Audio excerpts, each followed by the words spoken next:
Broadcasting from the business capital of the world, this is the Podcast Business News Network.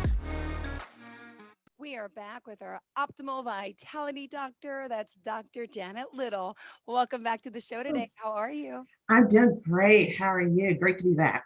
Same here. I'm doing well. So you're a physician, life coach, owner of your own company, and so much more. Please introduce yourself to some of our listeners who you haven't met yet. All right. So as you introduced me, I am a family medicine doctor by training. And through my journey as a family medicine doctor, I actually went into leadership development, coaching, and that's how I got to where I am today. So what I do as a resilience and life coach, I work with a wide range of human issues, but my passion, because of being in medicine and because of seeing the impact that medicine has had on the healthcare environment, I really specialize in helping healthcare professionals and other professionals to really invest in their own transformation. It's not about the little whoop-de-doo type things. I'm really invested in helping people to transform their lives and so that they can have prosperity and peace without having to sacrifice their health and well-being. Beautiful. Well, it's glad that you're here. Glad that you're back to talk to our listeners. And just want to point out, you're based out of Maryland, right? Yes, just outside of Baltimore. I'm like right in the middle between Baltimore and DC. Nice little. Great. But as a coach, you're working with people all over the world. All over, yes. And if you have an area of focus for us today, I know we've had some great conversations in the past. I just want to make sure we're getting to everything it is that's important to you. Yeah, so today I want to continue the conversation because it's still May, and May is Mental Health Awareness Month. So I really want to be able to continue that conversation, particularly during this time. We've been dealing with the pandemic for now almost 18 months. And as we're slowly coming out of it, the question is, how are people going to really be impacted as we're getting back into normal life?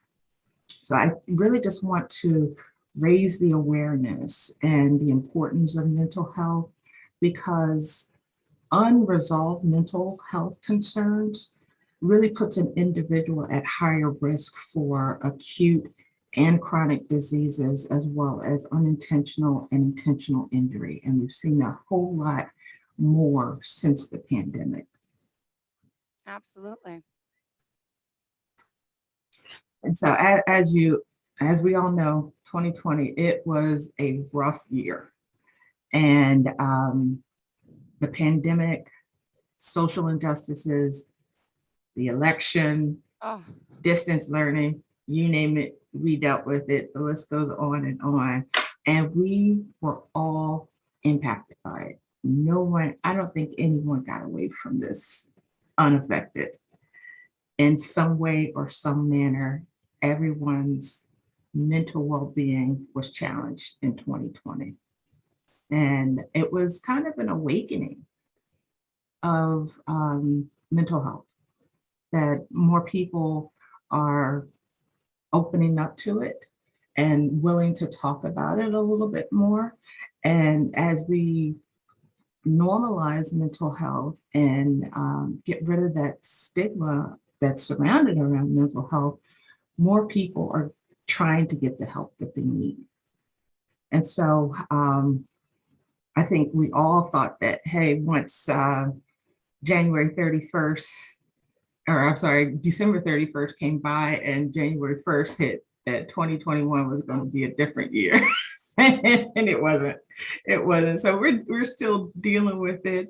And now we have an opportunity to really talk about the issues and figure out strategies and how we can best get through these mental health issues that we are dealing with right now. What about our children? Let me just step in. I mean, they've had to this whole social distancing, this whole non-contact, how I mean, we probably don't really know the mental effects on them, but what are your Mhm. thoughts as a physician too? I mean, what has that done to us as a society, as children? We like to play, be social, and Yeah, I think, and I want to think that children are a little bit more resilient than us adults. That as soon as you put them back in that environment, that they, not saying that it hasn't impacted them in some way, but I think, as I have my own 12-year-old, that we went through our ups and downs with the social distancing, but as soon as he was back in the classroom, as soon as he was back around his friends, he just began to thrive again. So I think our kids, um, if they started out in a healthy, supportive family or support system, that they will have a better ability to bounce back from it. yeah. All right. Well, we hope so. Resiliency, yes. And Absolutely. now, hopefully, the masks, and that whole situation is being eased where you are as well, right? You're in Maryland. Hmm. Still Hmm. schools, at least here in New York, but I hope children will start to, my son is so worried about his mask being on, I'm like, oh my Yeah, goodness. no, same with my son. Yeah. I was like, it's okay. You can take it off. It's okay. I know. So, what other mental health issues do you want to address? I mean, I know we're talking about the pandemic and how that's affected so many Uh-huh. children. Hope you don't mind. Yeah. What else is in store, though, before I interrupted?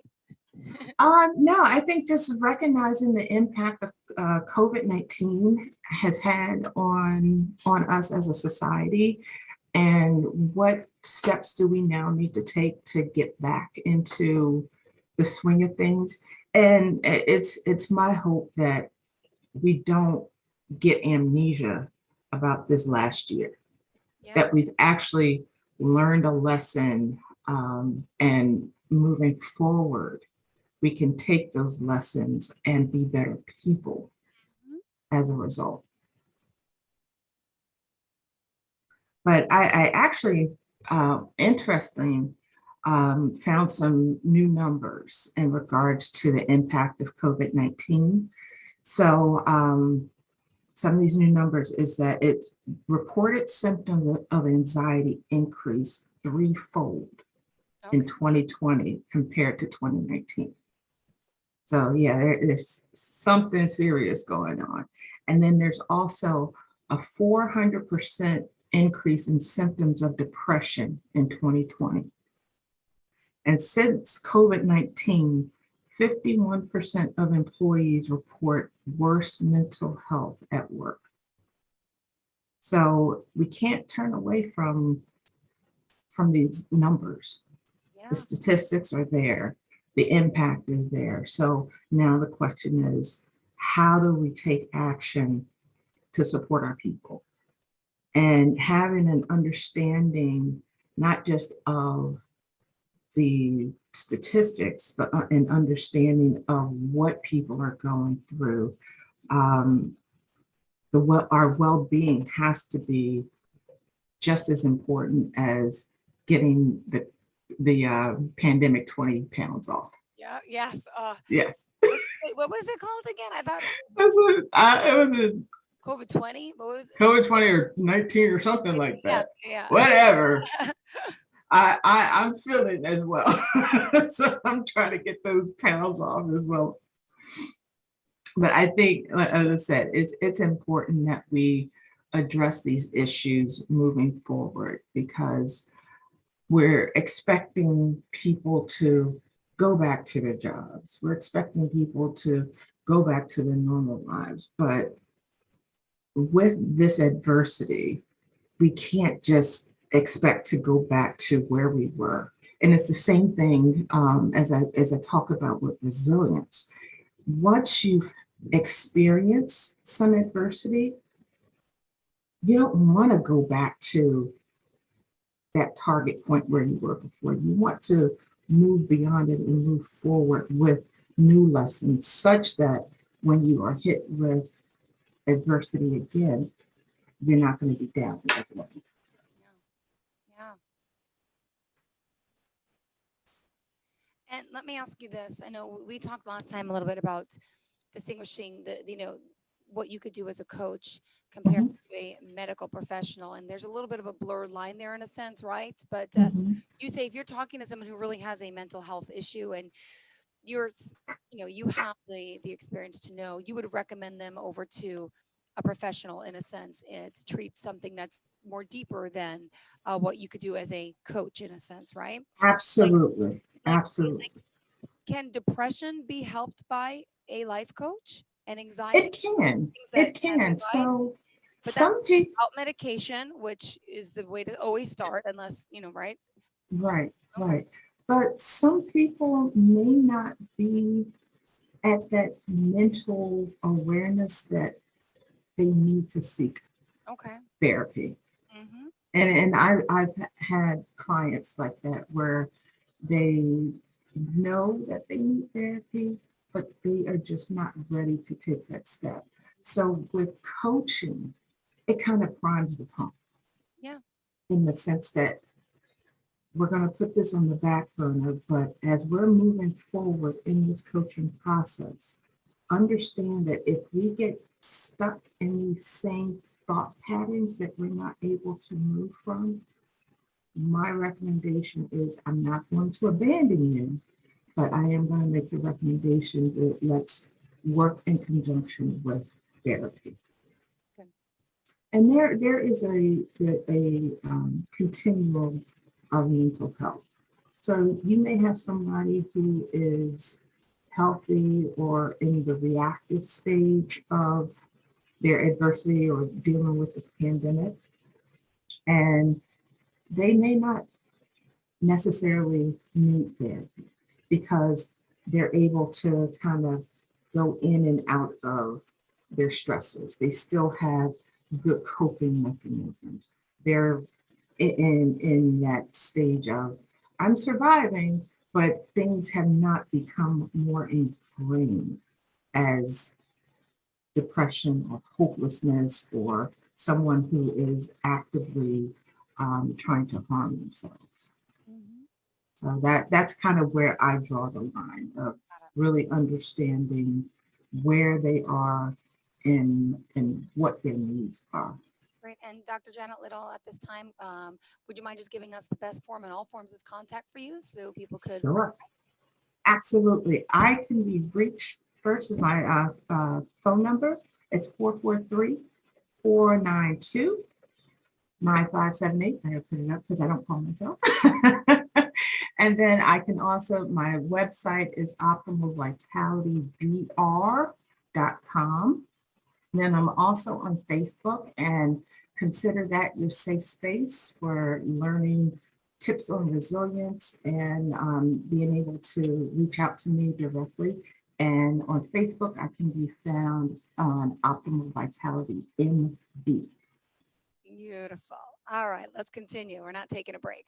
So, Got it. did you want to give us any pointers, any tips on being resilient, or what else did you have in store for us? I know you're very organized and you have a plan, so I don't want to interrupt too much. Oh, no, no, no. Ask your questions. I love being able to answer random questions. But I think with dealing with mental health and the impact of COVID, um, as we understand the situation and the emotions that are coming about, some of the first steps to take, I think, is to accept that life is different right now.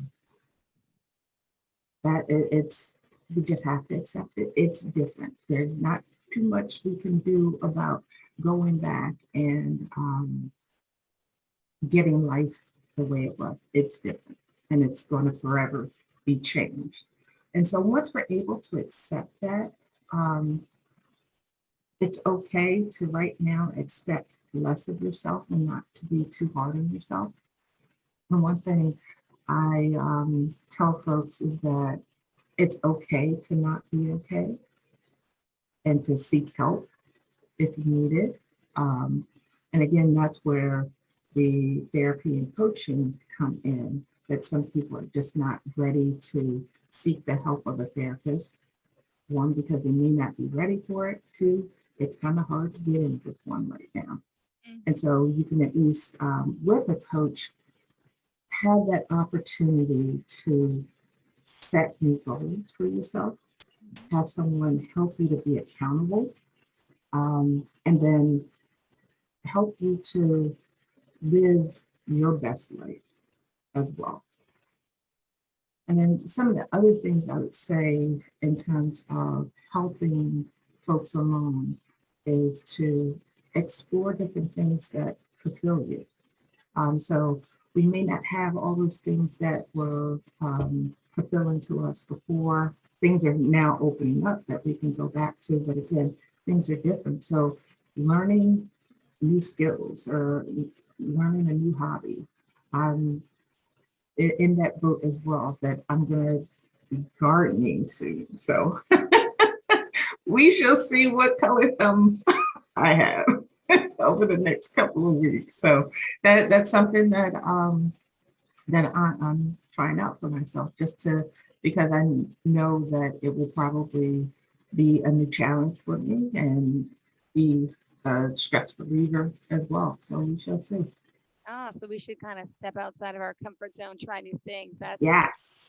good, right? Yes. That Exactly. gets the mind going, gets the body flowing, gets trying out. Mm-hmm. Nothing wrong with that. Mm-hmm. And then some of the other ways that people can create healthy routines is the typical things, getting regular exercise, making sure you have a good support system, nutrition, making sure that you're hydrating and avoiding those things that can bring you down emotionally, like alcohol. Again, building a new skill or learning something new. And I think what's important in that is don't try to do it all at once. Mhm. Small consistency, consistent steps is important. So trying to run a mile when you can't even run to your mailbox is let's run to your mailbox a couple of times and then we'll add on more goals after that. So that's one of my biggest things is to make sure you're one staying consistent and then adding small increments to those goals as you move ahead. Good. Well, thank you for sharing that. Dr. Janet Little here. OptimalVitalityDoctor.com, of course, is the website. And as a coach, normally, do you work with people? Do you give an opportunity to, have a free phone call in a sense where just Yes. fit? Yes. So I do what's called a clarity session, Mhm. usually about 30 minutes so that I get to know the potential client and what their desires are, what their goals are, and to just make sure that we um, are a good fit for one another Yeah, before we move into the actual journey. good. And when you do work with someone, normally, how long of a commitment is it? I mean, I'm sure everyone's different with the amount of time they need in sessions, but normally, average, is it like a 3-month program, 6 months, less, or? Usually I do it by sessions, and I usually recommend anywhere from 8 to 12 sessions. Okay. And so those first 3 sessions or so, we're just getting to know each other, unpacking your life and me understanding what it is that's important to you in all areas of your life. And then we take it one step at a time of where is it that you want to start, and then we move on from there. And it's not that we do one section of your life. We may do a couple of different sections that may overlap with one another during the coaching process, but really getting I think like unleashing what's possible for my clients. Right. And we still have 7 minutes left here on the show today. So, Dr. Little, what else do you want to tell our listeners about whether it's mental health or other ways that you can help as a life coach? So, good question. I would say self-care is another important area Mhm. to focus on. So many of us feel like we can't take care of ourselves because we're taking care of everyone else. And what I liken it to, or analogy that I like to share, is when you're on the airplane and before they take off, during their pre-flight checklist, one of the first things that the flight attendant says is to put your oxygen mask on first before helping someone else. And too often we don't do that. Mhm. And so we're giving from an empty space. And so we cannot continue running on fumes without refueling ourselves. Got it. So the importance of self-care is not being selfish, is not just about getting a massage or mani or pedi. Those are the temporary things. I think when we talk about true self-care is looking at each and every area of your life, your physical self-care, your mental self-care, your emotional self-care, your spiritual self-care, your social self-care, all of those things make up your entirety. And so ensuring that you are putting some effort in each of those areas is important in order for you to be able to give to others. Got it. Yeah. Self-care, a lot of things that we've kind of forgot about during this pandemic. Mhm. Sure. As a mom, for sure, you know that. Absolutely. Yeah, it's been 4.5 months. I haven't had my nails done. So I did a post on social media the other day how horrible they look, like all grown out, and just like I have like acrylic on them just to keep them hard, nothing fancy. But I haven't Uh-huh. got to go. So actually, I got to go, and I got like basic nail polish the other day. I Mhm. actually went 2 days ago, so you can't tell, but Uh-huh. it was horrible. So, Uh-huh. and then, the big joke is everyone's like, "Oh, you're always complaining you don't have time." I'm like, "But I really don't." I tell you how great it made me feel to do a simple, basic manicure to get that Right. acrylic off. Hey, why Yeah, not? Right? I'm a good mom. I mean, exactly. so sometimes And you're worth it.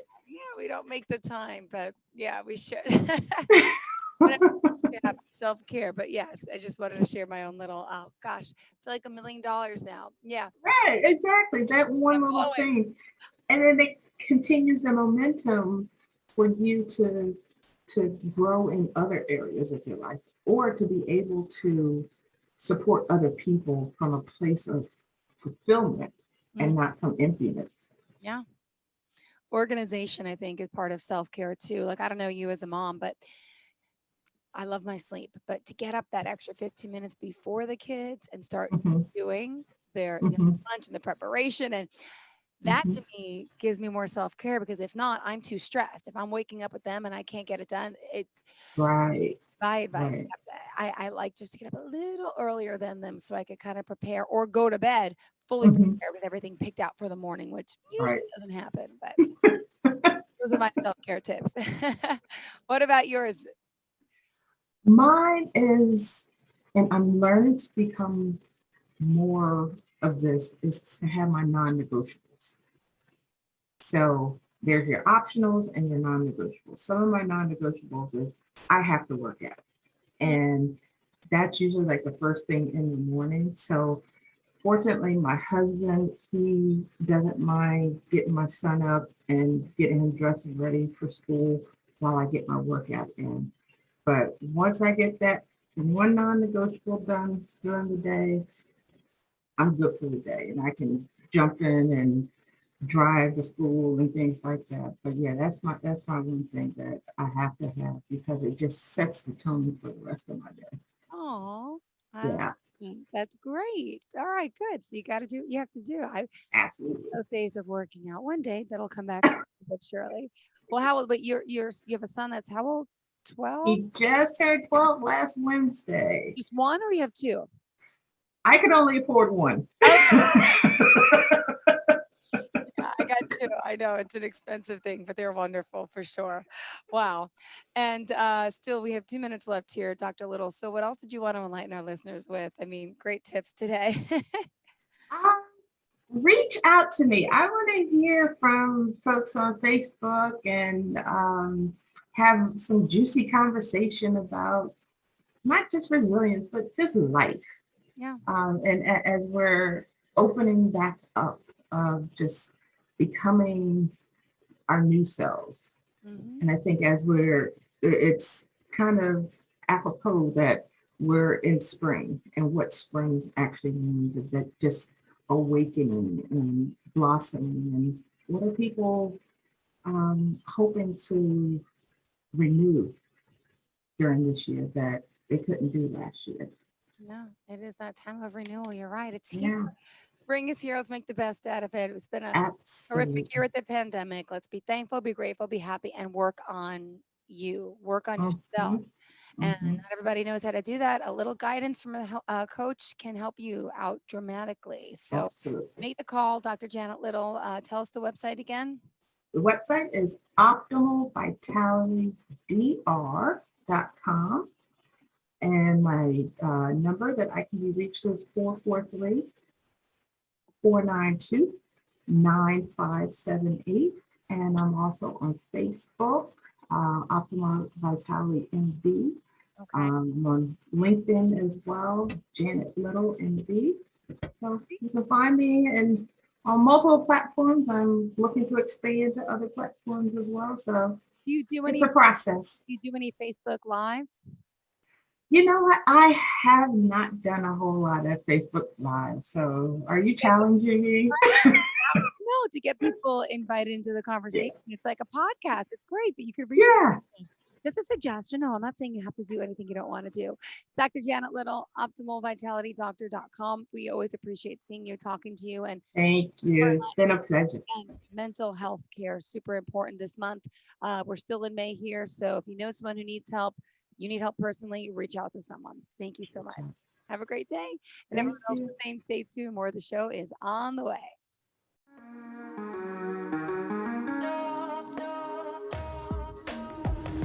Broadcasting from the business capital of the world, this is the Podcast Business News Network.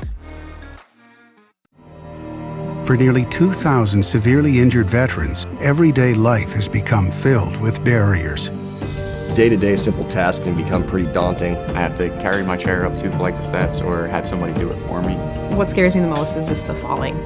When I'm struggling with my house, I think, to have that one great barrier just knocked down, it's crucial. Home for Our Troops is a wonderful nonprofit that builds a Mortgage-free, fully adaptive, handicap-accessible house. And there's no catch. It'll be our very first home that we've ever owned. This is a game changer. This is where your life begins again. We need you to join us in completing this important mission. Please visit hfotusa.org and help build homes and rebuild lives. Because of you, everything's going to be okay.